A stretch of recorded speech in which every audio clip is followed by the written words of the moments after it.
As the CCP becomes more aggressive, the U.S. is making a contingency plan for how to evacuate Americans from Taiwan.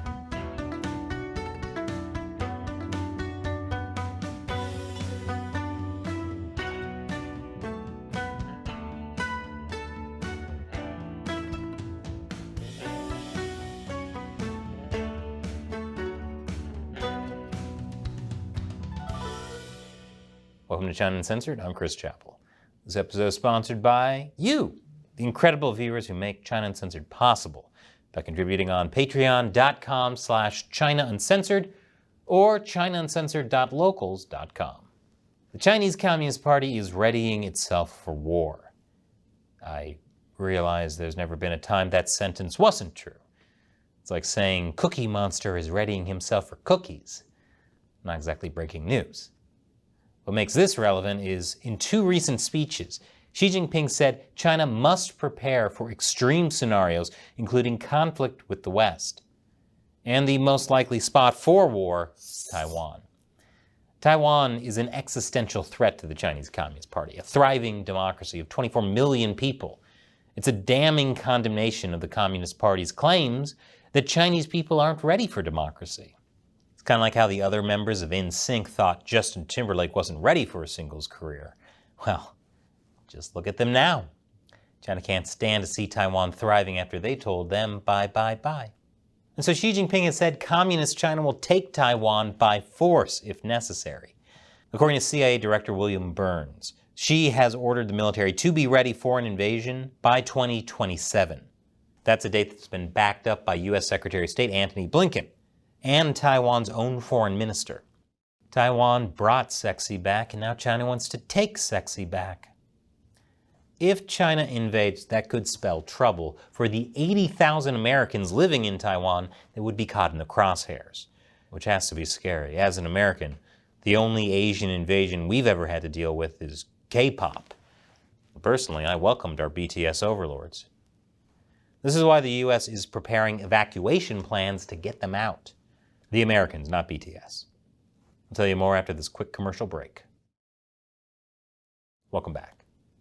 According to an exclusive in The Messenger, the U.S. is preparing evacuation plans for U.S. citizens in Taiwan. 3 anonymous sources, including one U.S. intelligence official, said the planning has been underway for at least 6 months, and it's heated up over the past 2 months or so. It was Russia's invasion of Ukraine that made the U.S. government take an invasion threat more seriously. In response to the report, a Pentagon spokesperson declined to comment directly on the planning, but said, "We do not see a conflict in the Taiwan Strait as imminent or inevitable," which is definitely not a denial. I mean, it makes sense to plan ahead for something like this. Waiting until an invasion starts to figure out how to get Americans out is a little too late. Not that the U.S. has a great recent history of evacuating American citizens from war zones. Just look at Afghanistan, or more recently, Sudan. And maybe worst of all, Firefest. That's because it isn't actually U.S. policy to get American citizens out of war zones. White House Coordinator for Strategic Communications at the National Security Council, John Kirby, was asked about the Taiwan evacuation plan and said it was not routine U.S. policy to evacuate private American citizens from areas of conflict. And he denied a review of that policy for Taiwan was needed. That's because America has a culture of self-sufficiency. Pull yourself up by your own bootstraps and out of a war zone. Don't depend on the government for everything. As a matter of fact, why don't you just defeat the Chinese army yourself? That's the American thing to do. Under U.S. policy, it's the embassies that are responsible for making emergency plans for staff and American citizens, though evacuations are handled in conjunction with the Department of Defense. But there may be a reason the White House is trying to keep this quiet. One former State Department official said even talking about an evacuation plan starts people thinking something may be going on, even if it is just prudent planning. Because again, after China invades would be a bad time to realize you need a plan. Kind of like trying to take out a life insurance policy after you've already been murdered by the Chinese army. According to a senior advisor for the Center for Strategic and International Studies, the fact that the U.S. is doing this doesn't mean that they expect there will be a war. It's only a statement that there could be a war. And he should know, he runs Taiwan war games for the think tank and was involved in the 1975 evacuations of Americans from Saigon, although that was also botched. But it's not just the US that is making evacuation plans in case of a Chinese invasion. Indonesia has been making plans. It makes up the largest foreign population in Taiwan of about 300,000 people. The Philippines has been drawing up plans for its 150,000 citizens too. Last year, Japan started making plans as well. Yeah, I'm starting to think everyone assumes there's gonna be a war. They're not doing all this because there could be a war. I mean, it could start raining hot fudge, but I don't see everyone stocking up on ice cream umbrellas. But if China invades Taiwan, it will be a nightmare for any country trying to evacuate people. I'll tell you why after this final commercial break. Welcome back. Getting American citizens evacuated from Taiwan during a Chinese invasion will be a logistical nightmare. As one expert told the Messenger, imagine a D-Day invasion, and then a third country, Switzerland or something like that, wants to send a cruise ship through the US fleet to Normandy to pick up its citizens. Yeah, it sounds bad. Sounds almost as hazardous to your health as literally every Carnival cruise. First, there's the problem of even knowing where the American citizens are. John McLaughlin, a former acting director of the CIA, told the Messenger that one thing they might do, I would do, is I would be finding a way to tell Americans in Taiwan to register in this database. And it does look like that's what the US has been doing. You know the CCP is bad when people are told to register for a database where US officials can keep an eye on them, and they're all like, yes sir, give me a slice of that delicious Patriot Act pie. In February, the American Institute of Taiwan, the de facto US embassy in Taiwan, posted this notice, reminding US citizens in a region prone to disasters to enroll in a registry and have go bags ready. Now officially this notice was put out in response to a major earthquake in Turkey and Syria. But you know, just in case there's some other kind of disaster in Taiwan, the US government says US citizens should register and prepare to evacuate. But that, of course, leads to the next big logistical nightmare. How do you actually get them out? I guess you could put them all on a Carnival cruise, but their buffets are debatably just as big a danger. Most of Taiwan's main airports are on the side of the island facing China, and will likely be taken out by missile strikes, as you can see in the simulation by Chinese state-run media. Recently, we did an episode about how difficult it will be for China to invade Taiwan because of its terrain. Unfortunately, all the things that make it very difficult for a Chinese invasion also make it very difficult to get American citizens out of Taiwan in an invasion. Because of Taiwan's mountainous terrain, there's usually only one main route between any 2 points. Tunnels and major roads would become choke points for the hundreds of thousands of refugees fleeing combat, if Chinese troops weren't using them for transportation themselves.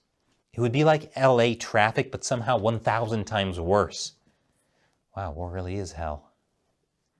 Taiwan might also sabotage those roads to keep Chinese troops from advancing, which is why the best thing would be to prevent a Chinese invasion from happening in the first place. A war in Taiwan is not inevitable, but avoiding it requires the US to show a strong hand. When Biden became president, he vowed a new era of relentless diplomacy. Unfortunately, while that sounds good, that actually put the US on weak footing. And Biden, more than anybody, needs to be careful about keeping his footing.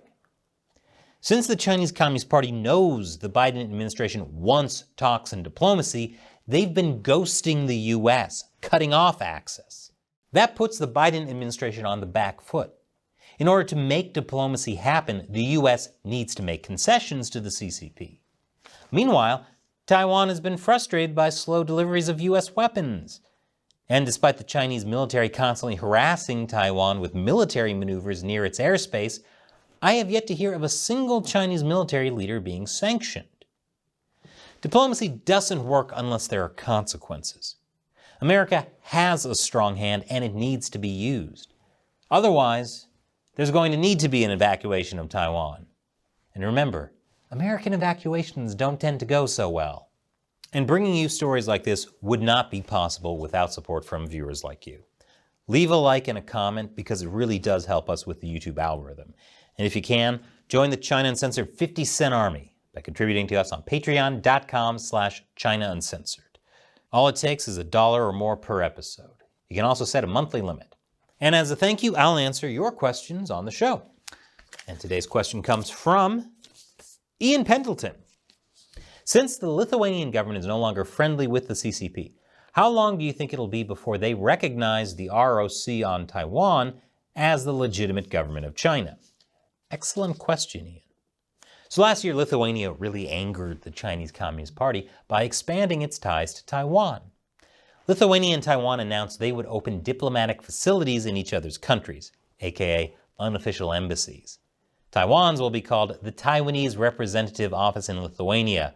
Oh no, they said Taiwanese. The Chinese Communist Party hates that. In fact, if you say Taiwan 3 times in a mirror, Xi Jinping will pop up behind you like Candyman. So China recalled their ambassador to Lithuania, and they stopped trade with Lithuania. Except the rest of the world rallied behind Lithuania. Lithuania was smart because China made up only 1% of Lithuania's exports. They weren't dependent on an authoritarian regime that uses rape as a form of torture. I call that being smart. Lithuania's exports hit a 10-year high. The $1 billion credit line offered by Taiwan definitely helped. And when China banned Lithuanian rum, Taiwan stepped in and bought over 20,000 bottles. They also started buying Lithuanian beer and chocolate. Sounds like people are having a good time in Taiwan. Taiwan is also vowing to invest $200 million in Lithuania. Supporting Taiwan pays. And the great thing was the U.S. supported Lithuania. In a meeting with German officials, U.S. Secretary of State Antony Blinken called out China's bullying of Lithuania. But Lithuania hasn't gone so far as to officially recognize Taiwan as a country. No country has ever done that after switching diplomatic relations to China. And I don't think any country will until the U.S. does it first. It is possible, however, that the Taiwanese side doesn't want the U.S. to do that now, that it could actually spark a Chinese invasion, especially if they say Taiwan is a country 3 times while looking in a mirror. But clearly, when the world shows solidarity against the Chinese Communist Party, there's not a whole lot the CCP can do. Thanks for your question, Ian, and for your longtime support. Thank you for watching. Once again, if you want me to answer your question on the show, head on over to patreon.com/ChinaUncensored. I'm Chris Chappell. See you next time.